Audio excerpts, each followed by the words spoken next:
Yo mga idol, kamusta na Barangay Ginebra updates tayo ngayon. Pero bago tayo magpatuloy na pa-like naman po and pa-subscribe and pa-hit po ng notification bell para ma-update ko kayo sa ating mga susunod na daily Barangay Ginebra updates.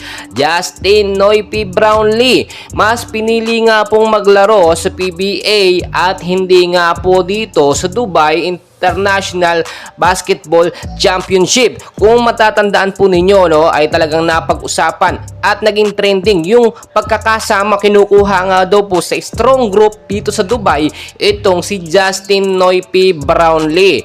Pero dahil alam naman natin na nagkaroon ng suspension itong si JB at hindi pa siya ganoon talaga nakakabalik sa kanyang kondisyon nung mga press na laruan pa niya doon nga po sa kakatapos lang sa FIBA World Cup, no, hindi pa ganoon yung kanyang performance ngayon kasi matagal po siyang nakapagpahinga, ay mas pinili ni Justin Noypi Brownlee na mag-focus na lamang muna dito nga po sa Barangay Ginebra team. Yung pagpapalakas po sa Barangay Ginebra dahil alam naman natin na wala sa top 1 standings itong Barangay Ginebra at ngayon pong playoffs ay kinakailangan nilang makabawi. At dahil nga po nasa quarterfinals na at yun na rin kay Snowbad, no, by February pa nga daw po sana makakapaglaro or February pa makakabalik si Justin Brownlee, ay nakita naman natin kahit hindi pa nakakabalik, kinukuha na siya ng ilang mga coaches para maglaro nga sa Dubai sa strong group. Sinasama nga po siya dahil nasa napakagandang performance.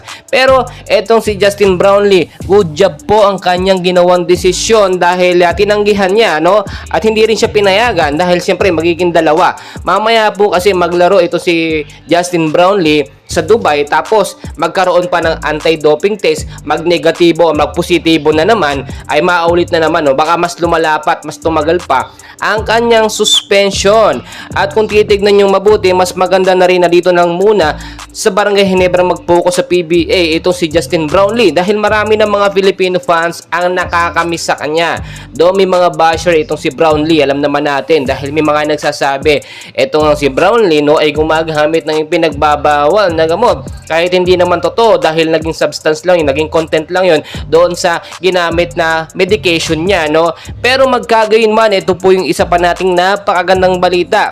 At dahil nga po ilang buwan na lang o ilang araw na lang makakabalik na itong si Justin Noypi Brownlee sa Barangay Ginebra, ngayon po ay binabago na mas pinapalakas ni Scottie Thompson dahil bilang captain ngayon inaasikaso niya yung kanyang magiging lineup para nga po sa quarterfinals. At tinitignan natin dito yung posibilidad nga na madepensahan ng Barangay Ginebra yung championship ngayong season kahit nga po less lang yung paglalaro, hindi masyadong nakapaglaro o hindi pa nakakapaglaro itong si Brownlee. Dahil kung titignan nyo, si Tony Bishop ang inaasahan natin na magdadala o bubuhat dito sa Barangay Ginebra, hindi po yun nangyari. So ngayon, no, good job ang ginawa ni Justin Brownlee at ni Alpraxis Chua at ng PBA na hindi payagan ito si Justin Brownlee kasi nga baka mamaya isa na naman itong patibong para masuspindi lalo itong si Justin Noypi Brownlee. Well guys, patuloy ko po kayong i-update and please pakiusap, don't forget po to like and subscribe for more Barangay Ginebra updates. Maraming salamat.